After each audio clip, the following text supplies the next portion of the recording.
오늘은 우리가 이사야 106번째 시간으로 인정하라 라는 제목으로 같이 말씀을 나누도록 하겠습니다. 세상의 모든 사람들은 안식을 원합니다. 자신의 마음의 안식을 얻기 위해 명상을 한다던가 아니면 여행을 한다던가 아니면 다른 어떤 종교를 갖는다던가 그리고 안식을 위해서 그리고 안락한 삶을 위해서 열심히 일한다던가 그런 걸 통해서 노후에 쉼과 안식을 누리려는 마음을 갖습니다. 그러나 사람들이 수많은 방법으로 안식을 찾고 그리고 안식을 위해 노력하고 있지만 우리 인생에게 참된 안식을 누리게 할 수 있는 것은 이 세상에 어떤 것도 없습니다. 왜 그런가 하면 이 세상에 있는 것들은 모든 것이 다 유한하기 때문에 그래요. 유한한 것이기 때문에 우리를 영원히 안식을 누리게 하지를 못하죠. 옛날에 어떤 광고를 봤었는데 돈으로 좋은 침대를 구할 수 있지만 단잠을 살 수는 없다라는 광고 문구였어요. 돈으로 좋은 집을 지을 수 있어도 좋은 가정을 살 수는 없고 돈으로 사람을 살 수는 있어도 사랑을 살 수는 없다. 이런 뉘앙스의 광고 문구였는데 그런데도 불구하고 세상의 사람들은 저마다가 다 외형적인 것을 준비합니다. 이런 것들이 준비되면 안식이 찾아올 것이다. 그래서 그 외형적인 것을 갖추느라고 정작 중요한 것을 놓치고 있을 때가 참 많죠. 열심히 일합니다. 달이 뜰 때 나가서 별이 뜰 때 들어오듯이 열심히 가족들을 위해서 일을 하는데 정작 가족들과의 관계는 점점점 멀어지는 그래서 가족들과 소원해지고 그러다 보니 아빠는 그냥 돈 버는 기계가 되어 있고 가족들에게는 소외가 되고 그런 모습들을 우리가 봅니다. 정작 중요한 게 무엇인지를 잘 모르기 때문에 그런 일들이 벌어지죠. 인간 관계도 하나님과의 관계가 올바르게 회복이 될 때 이 관계가 참 중요한 것이구나. 우선순위라고 하는 것이 먼저 정해지게 되는 겁니다. 그러게 되면 하나님과의 관계가 올바르게 회복이 되고 다른 관계가 잘 회복이 되는 겁니다.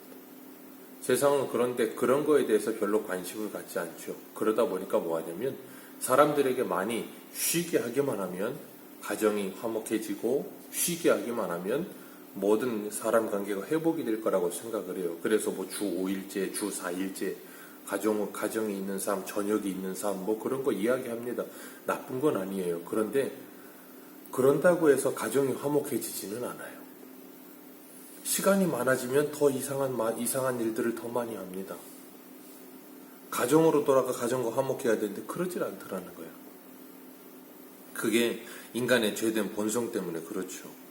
예수님께서도 마가복음 2장 27절에서 28절에 보면 또 가라사대 안식일은 사람을 위하여 있는 것이요 사람이 안식일을 위하여 있는 것이 아니니 이러므로 인자는 안식일에도 주인이니라. 아멘.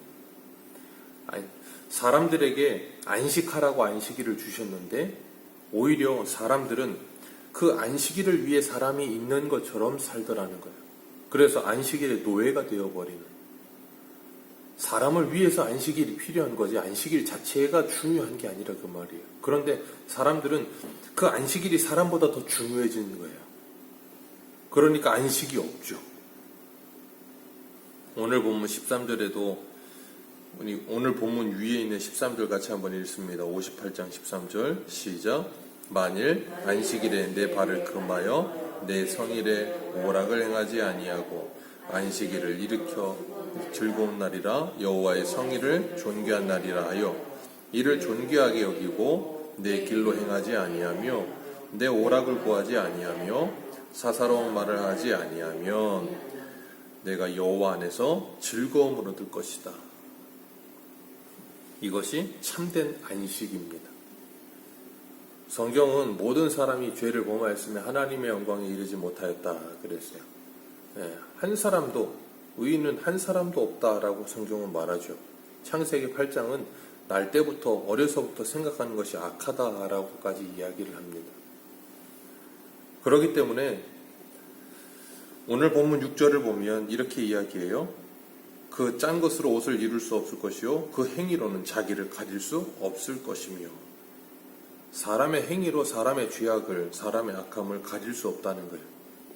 이러한 몇 가지를 말씀만을 가지고 죄악의 행위라고 말하는 것이 아니라 인간의 모든 행위 자체가 인간의 이 죄악을 드러내는 행위가 됩니다. 그래서 이사야 58장 1절에 보면 크게 외치라 목소리를 아끼지 말아라 그러시면서 이스라엘 백성 내 백성의 허물을 야곱집의 죄를 고발하라 그렇게 말씀하세요.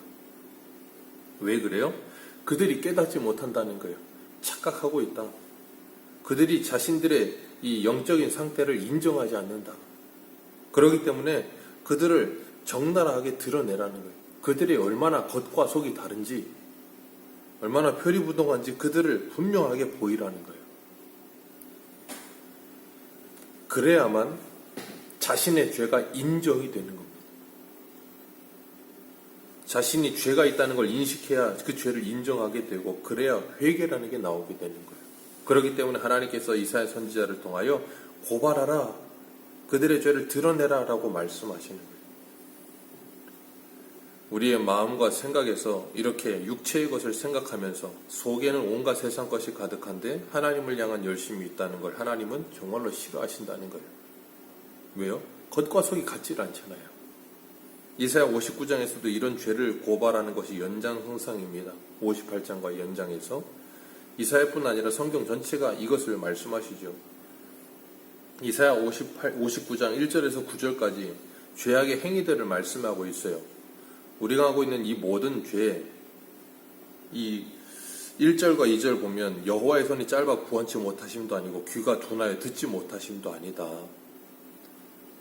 하나님께서 너희들의 이 기도의 소리를 듣지 않으시고 너희를 구원하지 않으시는 이유는 딱 하나다. 2절에 뭐라 그러세요? 너희와 하나님 사이를 갈라놓는 너희의 죄악 때문이다. 하나님과 우리 사이를 갈라놓는 게 뭐라고요? 우리의 죄요. 그러니까 우리가 하나님과 함께하기 위해 필요한 게 뭐예요? 그 죄를 제거하는 일이에요. 그 죄를 제거하기 위해 예수님이 오셨고 그 죄를 제거하기 위해 회개하라 그러셨어요. 근데 회개를 해야 되는데 문제는 그 잘못했다는 것이 정말로 내가 진짜 잘못했다는 것이 깨달아져야 회개가 나오는 거예요. 근데 진짜로 잘못했다는 것을 깨닫려면 성령께서 역사하시지 않으면 불가능해요. 그냥 이건 죄야. 그래 잘못한 거구나. 반성은 할 수 있어요. 근데 그게 아니고 통해 자복하며 내 죄로 인하여 정말로 내 가슴에서부터 고통과 괴로움과 애통 가운데 하나님 앞에 회개하는 마음이 우러나는 건 성령께서 역사하시지 않으면 사람으로는 불가능한 일이에요. 이스라엘은 지금 외부적으로는 적들이 공격하고 있고 그리고 하나님께 그 적들이 공격하는 걸로 인해 하나님 우리를 도와주옵소서라고 기도하는데 하나님은 응답지 않으시고 그러니까 외부적으로 어렵고 하나님께 기도하는데 하나님은 응답지 않으시고 그러다 보니까 점점 뭔 생각이 드냐면 불평과 불신이 찾아오는 거예요. 내가 이렇게 어려운데 하나님은 왜 나를 돌아보지 않으시는가? 내가 이렇게 기도하는데 왜 하나님은 어저께 58장 2절의 말씀처럼 왜 알아주지 않으시는가? 그러면서 불평과 불만이 가득해지는 거예요. 그러면서 하나님은 구원하실 만한 능력이 없으시구나. 하나님은 우리에게 무관심하시구나. 그런 생각을 갖는 그들에게 하나님이 오늘 2절에서 분명하게 답을 주시는 거예요. 하나님의 손이 짧아서 그런 것도 아니고 하나님이 귀가 듣지 못하시는 둔하신 분이어서가 아니고 이미 다 보고 있고 다 듣고 있다는 거예요. 그런데 너희들의 그 죄악 때문에 3절에 그 죄악이 뭐라 그러세요? 너희의 손의 피가 손가락의 죄악으로 더러워지고 입술은 거짓으로 가득하고 혀는 압독을 내미니라. 그러니 이런 실정에 있으니 하나님께서 너희들을 도우실 수 있겠느냐라고 말씀하고 계시는 거예요. 이사야 1장 한번 15절 같이 한번 읽어보겠습니다. 이사야 첫 장 1장 15절입니다.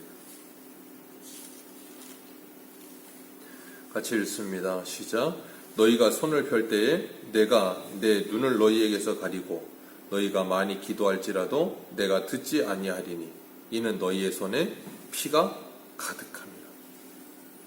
너희의 손에 피가 가득하여 내가 너희들의 기도를 듣지 않으신다라고 이야기하고 계세요. 근데 이스라엘은 뭐라 그런다고요?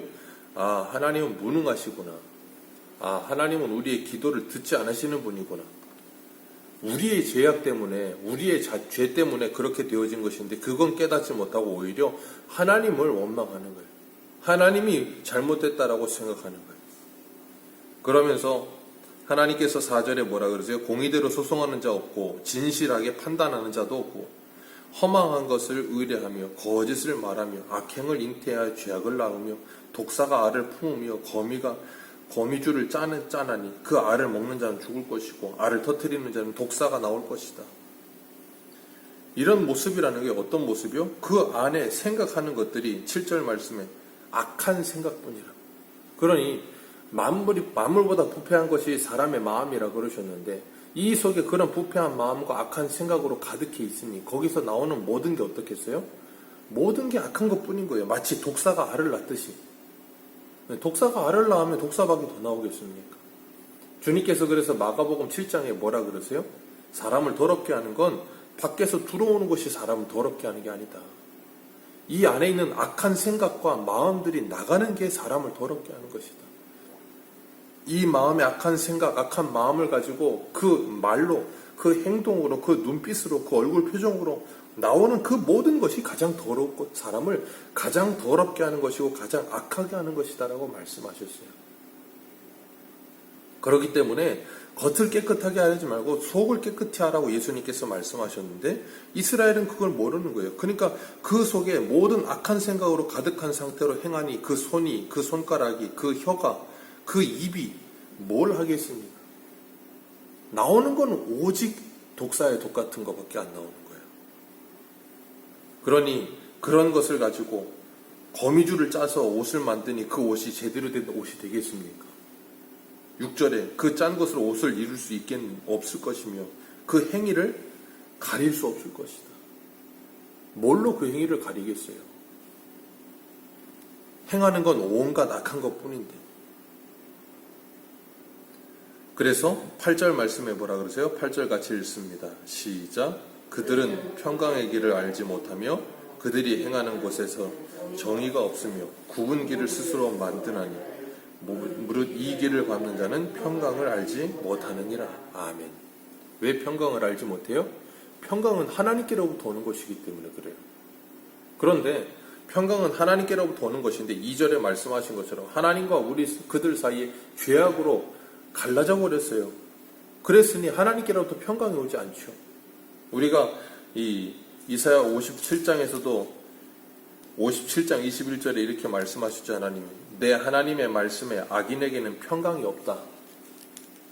악인에게는 평강이 없다. 왜요? 그 죄로 말미암아 하나님과 갈라졌기 때문에 악인에게는 평생의 평강이 없다는 거예요. 사람들은 평생을 평강을 찾아다니지만 평강을 얻지 못해요. 예수님께서 뭐라 그러셨어요? 세상이 주지 못하는, 빼앗지 못하는 안식과 평강과 기쁨 너희에게 주겠다. 누가요? 내가 너희에게 주겠다. 내 속에 있는 걸 주겠다라고 말씀하셨어요. 그걸 받아들이는 우리는 8절에 말씀하시는 것처럼 평강의 길을 알게 되며 그리고 정의가 있으며 굽은 길을 스스로 만드는 게 아니라 평탄한 길을 만들며 주님과 함께하는 삶을 살게 된다는 거예요. 그런데 그렇지 않은 자들은 그 눈이 맹인과 같아서 밤을 더드는 것 같고 10절에 말씀하시는 것처럼 눈 없는 자가 두루 더듬음 같이 어두운 가운데 살게 될 것이다. 왜요? 빛이 없으니까.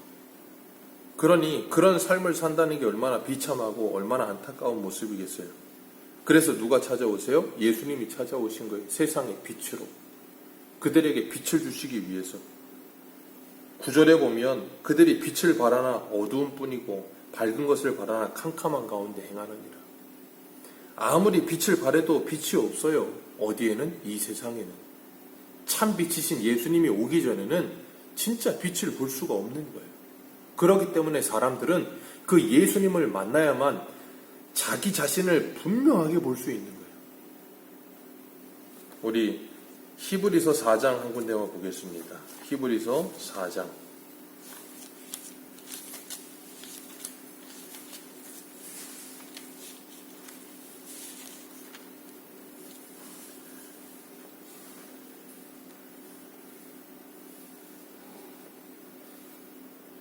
히브리서 4장 13절 같이 읽겠습니다. 시작. 지으신 것이 하나도 그 앞에 나타나지 않음이 없고 우리의 결선을 받으실 이의 눈앞에 만물이 벌거벗은 것 같이 드러나느니라. 아멘. 우리를 지으신 하나님 앞에 만물이 벌거벗은 것 같이 드러나느니라. 하나도 가리지 못하고 감추지 못하고 오늘 본문에 말하는 것처럼 거미줄로 옷을 짜서 그 부끄러움을 가릴 수 없듯이 가릴 수 없을 것이다. 다 드러날 것이다. 그게 어떻게 가능해요? 하나님의 영이 임하면, 그래서 성령이 임하여 하나님의 말씀이 우리들에게 하나님의 음성으로 들려지기 시작하고 이 말씀이 나를 보기 시작하고 나를 해석하기 시작하면 그 하나님 앞에 벌거벗은 자같이 될 것이다. 그리고 나면 내가 나 자신을 적나라하게 알게 될 것이다. 그게 뭐예요? 죄의 비참함을 알게 되는 거예요. 그리고 나면 우리는 누구를 찾게 돼 있냐면 우리의 구원자 되신, 유일한 구원자 되신 예수 그리스도를 찾을 수밖에 없게 되는 거예요. 그게 심령에 가난한 자고 애통하는 자예요. 그런 자는 천국이 저희 것이라 라고 주님께서 말씀하셨어요. 세상에 빛으로 오신 그 예수 그리스도를 만나게 되는 거죠. 그걸 아는 사람이 복인 거예요. 그러니까 하나님의 말씀을 읽으며 내 모습이 보이는 사람이 복 있는 사람이에요. 왜요? 그런 사람은 자기가 죄인이라는 걸 인정한다니까요. 자기의 부끄러움을 보기 때문에 이 자기의 모든 행위로는, 그리고 거미줄로는 자기의 부끄러움을 가릴 수 없다는 걸 인정하는 거예요. 누구를 찾아야 돼요? 예수 그리스도의 보혈로 우리를 덮어주지 않으면 우리가 어떤 걸로도 우리를 가릴 수 없다는 걸 믿게 되는 거예요. 그게 참된 평강이 임하는 법입니다. 그래서 누가복음 5장 31절에 예수님이 이렇게 말씀하세요. 예수께서 대답하여 이르시되 건강한 자에게는 의사가 쓸데없고 병든 자에게라야 쓸데있나니 내가 의인을 부르러 온 것이 아니요 죄인을 불러 회개시키러 왔노라. 예수님은 이걸 위해 오셨다는 거예요. 내가 오늘 본문의 1절부터 9절, 이 8절까지 그리고 이 10절까지 이 모든 죄악들로 가득한 존재다라는 것이 말씀을 통해 분명히 인정되는 사람, 그 사람은 하나님의 평강이 임하게 될 것이다. 그래서 레위기에 보면 문둥병에 대해서 진료를 하는데 대제사장이 문둥병이 여기저기 조금 발할 때는 부정해요. 그런데 문둥병이 머리끝부터 발끝까지 발해서 온몸이 하얘지면 그 사람은 정할 것이라 그랬어요. 문둥병이 머리끝부터 발끝까지 전신이 문둥병이 확 들어버리면 그 사람은 정하다 그랬어요. 아니 여기저기 조금 들어도 문둥병이라 격리를 하는데 머리끝부터 발끝까지 다 문둥병으로 뒤덮였는데 어떻게 정결해요? 그게 뭘 의미해요? 자신이 죄인이라는 걸 정확하게 적나라하게 알게 되는 사람, 그는 주님으로 인하여 정결하게 될 것이다. 그걸 말씀하시는 거예요. 그런 것처럼 우리들이 예수 그리스도가 우리를 찾아오셔서 말씀으로 우리를 부추셔서 그 말씀의 빛으로 말미암아 우리가 우리 자신을 분명하게 알게 되어질 때, 그래서 우리의 죄악됨을 인정하게 될 때 우리는 그 예수 그리스도 앞에 엎드릴 수 있는 것이고 그 주님 앞에 은혜를 구할 수밖에 없는 거예요. 그리고 그 주님께서 우리의 눈 없는 자 10절과 같이 맹인같이 눈 없는 자같이 더듬으며 사는 우리에게 빛을 비추어 눈을 열어주시면 마태복음 7장에 말씀하시는 것처럼 눈은 온몸의 등불이라. 눈이 밝으면 온몸이 밝을 것이라. 왜요? 여기 보면 눈이 어두워 그 악한 생각으로 가득하여 손과 발과 입으로 행하는 모든 것이 악뿐이었는데 그 눈이 밝아지고 주님으로 말미암아 그 마음이 밝아진 사람들은 뭐예요? 손과 발과 입과 그 모든 것으로 행하는 것이 뭐겠어요? 악이 아니라 이제는 선으로 바뀌어지어지는 거예요. 그게 바로 주님이 우리에게 주는 평강을 맛보는 사람의 삶인 것입니다. 오늘도 우리가 하나님의 말씀을 통하여 우리의 죄악됨이 이 말씀을 통해 보여지고 이 모든 우리의 모든 행위를 가릴 수 있는 건 이 세상에 어떤 것도 없음을 알며 예수 그리스도의 보혈 외에는 우리를 가릴 수 없고 우리를 치료할 수 있는 것이 없다는 걸 깨닫고 오늘도 주님 앞에 엎드려 그 주님의 은혜를 구하며 나의 죄됨을 인정하고 나의 연약함을 인정하며 주님의 은혜를 구하는 복된 하루 되시기를 축복합니다. 인정하는 것이 복입니다. 기도하겠습니다.